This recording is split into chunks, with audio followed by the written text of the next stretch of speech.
The upcoming event will begin in 5 minutes. Please take your seats and switch your phones to silent mode.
Good afternoon and welcome. Our apologies for starting late. The G20 meeting, literally just ended a few minutes ago. So thank you very much for joining us. Following the conclusion of the second Finance Ministers and Central Bank Governors meeting under South Africa's presidency. I'd like to welcome members of the media here in the room and also to those that are joining us online. On the panel, we have to my left the Minister of Finance, Enoch Godongwana, and the South African Reserve Bank Governor, Lesetja Kganyago. Also with us, I'm sure he'll be joining us shortly, is Dr. Duncan Pieterse. He's the Director General of the National Treasury, and he's also one of the deputies responsible for the finance track. The Minister has just indicated that he may be busy with other responsibilities. He may join us. My name is Thoraya Pandy. I'm responsible for communications in the South African Reserve Bank and your moderator today. I should point out, as many of you may know this, that there is no communique. There is also not a statement from the chair. However, we will be releasing a media statement shortly after this briefing. The Minister will share his reflections of today and yesterday's meetings. But before he does that, just a few housekeeping rules. Can I ask that you please make sure that your phones are on silent? And please note that food and drink is not allowed in this venue. If you can, please take it out if you did come in with any. Before I ask the Minister to address you, when we do call on you to pose your questions, can you tell us the media house that you represent, as well as who you are and who your question is directed at? Over to you, Minister. Thank you. Do I have to press anything? No. Oh, okay. Thanks, Soraya, and good afternoon. We've just had the second meeting of the finance ministers and central bank governors. Because of the nature of the meeting, were the IMF and World Bank meetings that are taking place at the same time, so we had shorter agenda. And the governors are going to tell you about last night. That was his sideshow and his dinner. We opened this morning with discussing the international financial architecture, which focusing, among other things, on the continued agenda of the reform of the multinational development banks. And key item is that work has been done. What we need to do is to develop a reporting mechanism for the banks which we hope to be concluded by the end of September, to what are they doing in line with the roadmap. The issues also continue to deal with the debt vulnerabilities, particularly in emerging economies and the African continent. In this regard, the common framework is an instrument. We will be publishing case studies of countries that have gone through that process. On the another focus agenda was on the African continent. As you would be aware, that given the fact that the presidency now is on the African continent, we've given a spin and a focus on Africa. And then a key of those challenges that need to be done on the African continent, and deepening some of the institutional arrangements we've had, like the Compact with Africa, replenishing the African Development Fund, and generally, how do we deal with the cost of capital and access to capital for the African continent? So those are some of the challenges that we grappled with this morning. Over to you, Governor. There isn't much to add.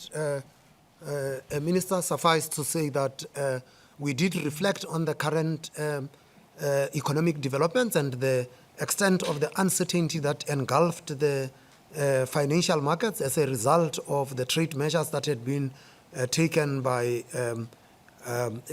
with respect to the impact on trade and the response in the form of tariffs and what that actually meant for financial stability. There was a reflection on the benefits from globalization and members were supporting an open, rules-based and transparent trading system with the World Trade Organizations at its core. There was also a big reflection that the current rules might have to be relooked so that you have a much fairer trade. There was also a reflection on the global imbalances, and that was strongly emphasized, and that we need to look at the root causes and review both the internal and global policies that intensify these imbalances and increased trade barriers and trade tensions that we had seen, and that the IMF should actually be playing a key role in assessing the country-specific policies. There was also a need to take immediate and coordinated efforts as needed to de-escalate and reduce the current volatility and uncertainty, and to provide policy clarity. Basically, uncertainty was seen as a tax without revenue, and that we cannot let the uncertainty become the new certainty. Actions with convictions and agency then became necessary. There was also a very strong view that the global financial system and financial markets have witnessed heightened volatility, but remained resilient, that the core of the global financial system remains resilient with adequate levels of capital and liquidity. Importantly, the regulatory reform agenda that we embarked on in the aftermath of the great financial crisis is bearing fruit and seems to have shielded the global financial system well, and that we must bid these reforms to continue to provide certainty with respect to that regulatory reform agenda. And clearly the economic developments and the economic situation that we are in poses different challenges to different countries. For the countries that have got fiscal space, that the fiscal space would have to be deployed to try and get demand going. But for those countries with no fiscal space, they are going to have to rebuild buffers. There was also a sense that the disinflation process that was embarked on in the aftermath of the great inflation of 2022 is slowing down, and in some respects might actually be reversed, which had led central banks to be cautious. But again, there is huge heterogeneity.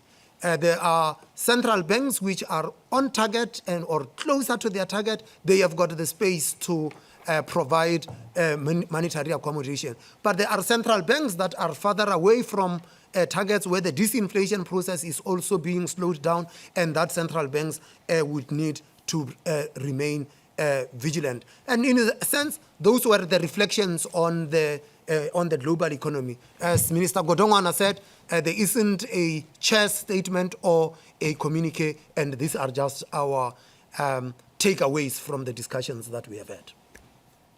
Thank you very much, Governor and Minister. I'll take your questions. Can you please indicate right here in the front? A microphone will come to you. Okay, please can you stand? There's a microwave coming your way.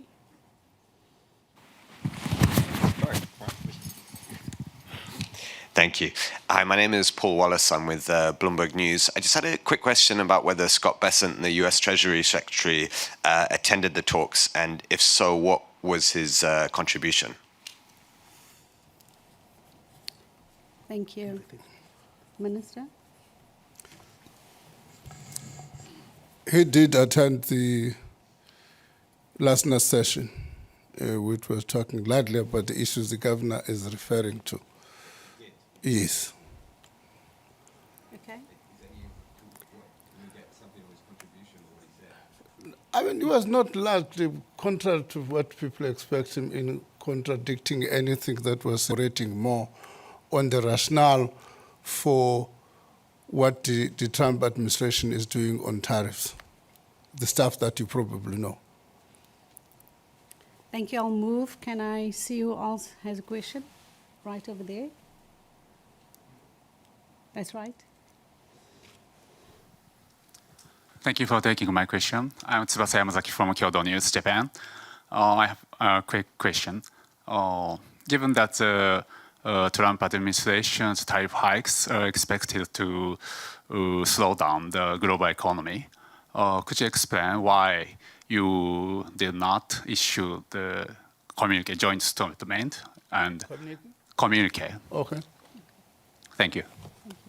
No, we took a conscious decision even before that if we don't issue a communique, the standard practice since Indonesia, after the Russian invasion of Ukraine, you will recall, there's been difficulty in the finance track to issue a communique since then. But the standard practice we've established is that in the absence of a communique, we issue a chairman's statement. In this regard, we took a decision as the presidency that in this particular session, we're not going to issue a chairman's statement. We'll do that in July. It has got nothing to do with We are working towards a communique in July. We hope that we come out with a communique. Yeah. If it doesn't happen, we might end up with a chairman's statement. Okay, I've got two hands over there, the one at the back. That's right. Thank you. My name is Sarah Paez. I'm with Tax Notes. My question is a two-part one, and it's for the finance minister. I was wondering, was there any discussion of the international tax architecture during this meeting, and what was the nature of that discussion? And then also, will the South Africa G20 presidency be focusing at all on international tax negotiations like the ones happening at the UN about the tax framework convention or the OECD?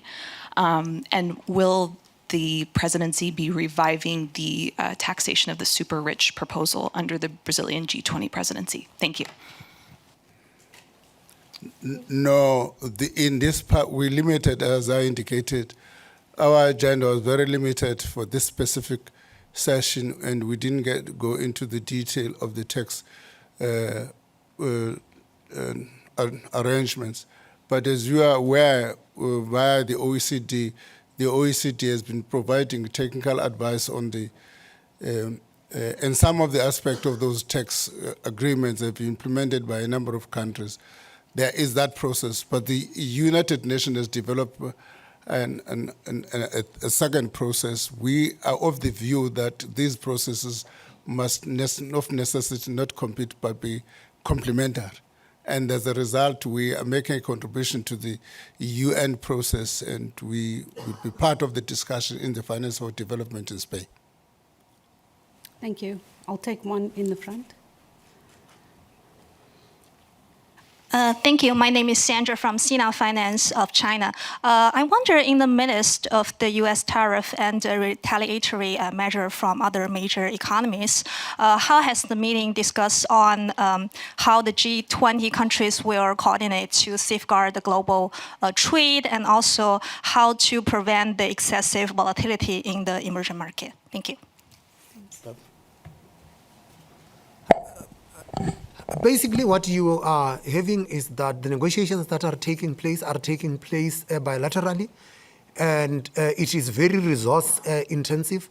And there was a call that we should restore the multilateral system, and the multilateral system with respect to trade would have the World Trade Organization at the center of those negotiations.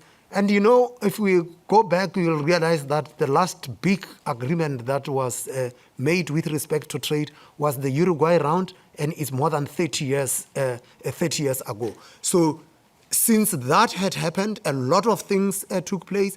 We now have the internet, you have got digital assets and so forth, and the way in which we are going to have to look at trade would of necessity mean that the rules that you have had in place are going to have to be relooked, and that was the reflection that actually took place. Thank you. In the center here. Hello, Daniel Davis, Agence France Presse. Thanks for taking my question. You spoke in your opening remarks about the need to de-escalate trade tensions and reduce the current volatility in the financial markets. I just wonder, could you give us some more insight into the nature of those conversations over the last couple of days, and what were the contributions on this topic from the United States and China specifically? Thank you.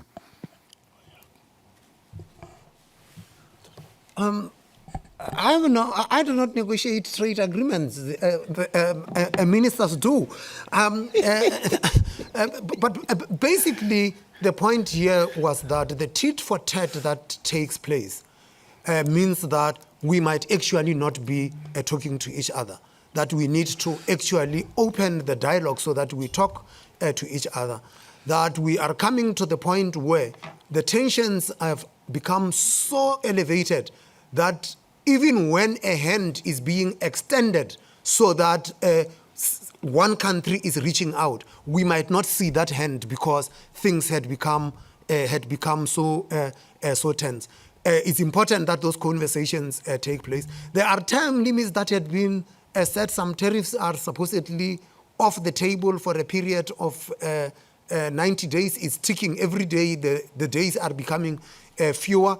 And in an environment where every country is negotiating bilaterally, these things could actually take a lot of time, and meaning that the uncertainty might be with us for long, and that there was a call that says that you have got to actually be de-escalating, and the way to de-escalate is to actually be engaged in dialogue.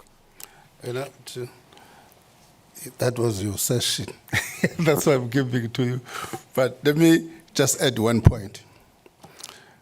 The general principle of rejecting protectionism and commitment to multinational trade system and a rules-based system was broadly the main principle accepted in the meeting. Thank you. I'll take one more in the room. I've got a few questions online. Please go ahead. I'm Katie McMahon from Octus. My question is about the G20 and its role as co-chair of the Global Sovereign Debt Roundtable. I want to ask, to what extent is the G20 worried about liquidity crises and solvency crises for low-income countries with high levels of debt? A three-pillar approach has been recommended to help some countries facing liquidity strains. Has any step been taken to implement that framework? And is it still the case that you think that liquidity is more of an issue as compared with solvency? Yeah. As I indicated, that key among the things we're dealing with is debt sustainability. And critical in that discussion is that a number of countries not only face that, some of them are facing balance of payment problem. I don't know whether the IMF gave us a figure. So the issue is, how do we improve the current common framework to deal with that question? So it is a challenge. That's why people were raising that a key principle is what we must discuss. How do we make sure that these countries have got access to affordable and concessional capital, and therefore deal with the challenge of the cost of capital and how these people access the cost at which they access that capital. So broadly, there's agreement, and we've therefore developed a framework to the extent of saying what lessons can we draw from the case studies that are going to be published of those countries that have gone through the common framework. Thank you. I've got a question online from Hilary Joffe from the Business Day. Her question is to the Governor. The Governor suggested this week that the G20 processes needed to be streamlined and a focus on fewer priorities. There was also a suggestion to separate the finance and the Sherpa tracks and possibly establish a permanent secretariat. is there any traction with the proposals that you've put forward? What reforms to G20 processes have been discussed in the meeting, if at all? There is another question. Which is,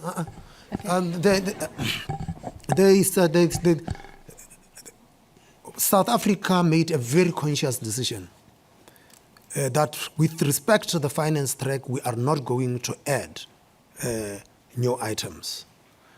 And the reason was very simple. What happens with the G20 is that every presidency adds an item.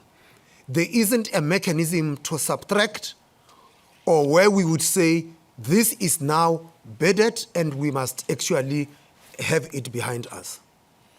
And one of the things that had been coming through the conversation was that we launched the regulatory reform agenda in the aftermath of the great financial crisis. And that regulatory reform agenda, at the heart of it, was Basel III. And that as we were implementing Basel III, there were refinements that were taking place, and that we need to finalize the implementation so that we give certainty to the regulated sector, something that in this country is called the Basel III endgame, so that we know we have done that. And the reforms that have been implemented have proved to have been very, very relevant because the financial system is much more resilient than it was before the global financial crisis. The G20 started, the genesis of the G20 was with the finance track. And what had happened had been now, the G20 includes lots of other tracks. The problem that you have is that the other tracks end up either finding themselves in the finance track, or some of the finance tracks end up being discussed elsewhere. And that becomes a problem, and we needed to streamline. So Minister Godongwana here was referring earlier on to things that prevented the finance track from having a communique. And the reason was not very difficult to find. Things that are supposed to be discussed at the Shepherd track ended up coming into the finance minister's track, and that clouds the discussions that the finance track actually has. So this year, for the South African presidency, in the finance track, for example, we decided we will have a focus with respect to cross-border payments. And we picked up cross-border payments for a reason. And it was because the cost of remittances in the African continent had proved to be higher than many corridors elsewhere in the world.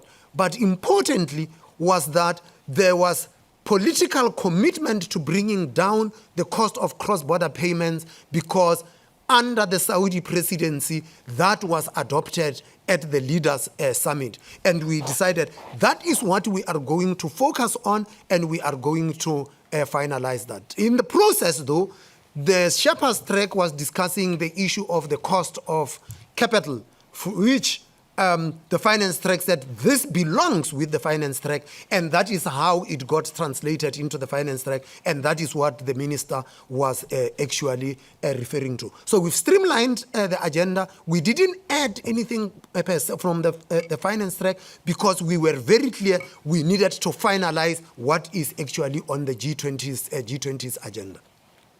Thank you. I have one last question also from Hilary Jaffe from the Business Day. Can you tell us more about the high-level panel on Africa chaired by Trevor Manuel, what proposal it has offered for the G20 finance track? He's sitting at the back trying to, probably following me that I'm not misrepresenting him. Can you just... Minister, I think please go ahead. Yeah, do you want to take it, Trevor? Yeah, he must take it. The chair of the panel. The chair of the panel, he must himself tell us what he's doing. Can I ask you to stand, please? Thank you very much. I was minding my own business, and Minister Godongwana thought that I should chair the panel in Africa. We have 24 panelists drawn from primarily across the African continent, 21 from across the African continent, from the 4 language groups, Anglophone, Francophone, Lusophone, and Arabic, so that we can produce a product that feels African, not exclusively because some of the panelists are from outside of the continent. The terms of reference are clear. The big challenge that confronts us is that we must have a product that we can hand to heads of state at the end of August. We must complete our work by the end of August. And so we've developed a chairperson's framework to which panelists are now contributing. It's a fairly rich process of work running. I'm pretty sure that we will have a reasonable product, not a complete product, but a reasonable product by the time that we have to hand it over to heads of state via the G20 formal process at a ministerial level. And there is a sense amongst panelists who met last night that if the work, it's unlikely that the work will be concluded. We will then continue, perhaps under the guise of UNECA, to ensure that some of those strands of work are carried forward and Africa can own the process of its policy direction. Many of the issues that were raised by the governor and yourself, Minister, are included in the process, and we'd also probably take forward the World Bank theme on jobs as a fundamentally important issue going forward. Thank you. Thank you very much. Okay.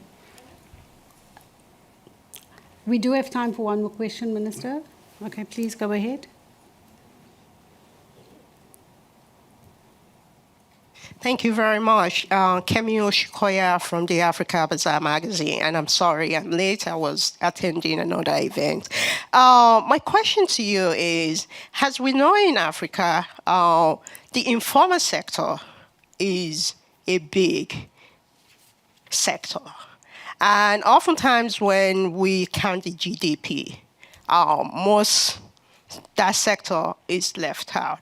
So given that this is the first time that the G20, which is the 20 biggest economic in the world, is being hosted in Africa, what are you doing to bring this sector as the finance minister and central bank governor to make sure the informal sector are now brought into the regular sector?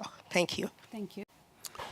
I think we've got we've got no specific sectoral focus on informal sector. However, there are different expertise which could help us formulate a proposition in this regard. I don't know whether anybody is giving the expert panel some contribution so that they could put that into as part of the contribution. To me, that would be useful. We know the extent of the problem. For instance, the ILO said today in the meeting, that's why I'm saying we're drawing it from a number of people. The ILO made the point that, I don't know how accurate that information is, that about 84% of employment on the African continent is from that sector. So clearly the ILO will contribute inside, and there's a panel of experts but as I indicated, we don't have a sectoral focus on that issue, but I think it's an important point we need to be taking into account. I mean, in South Africa, some of my colleagues in Treasury were saying we complain about unemployment, but if you look at the formal employment, as a percentage of the labor force, we're almost the same side as other countries. Our problem is the informal sector, which we've not captured properly. So I agree with you, it's a matter that needs attention. Thank you very much. That concludes our press conference. Thank you very much for joining us. And that's it. Thank you.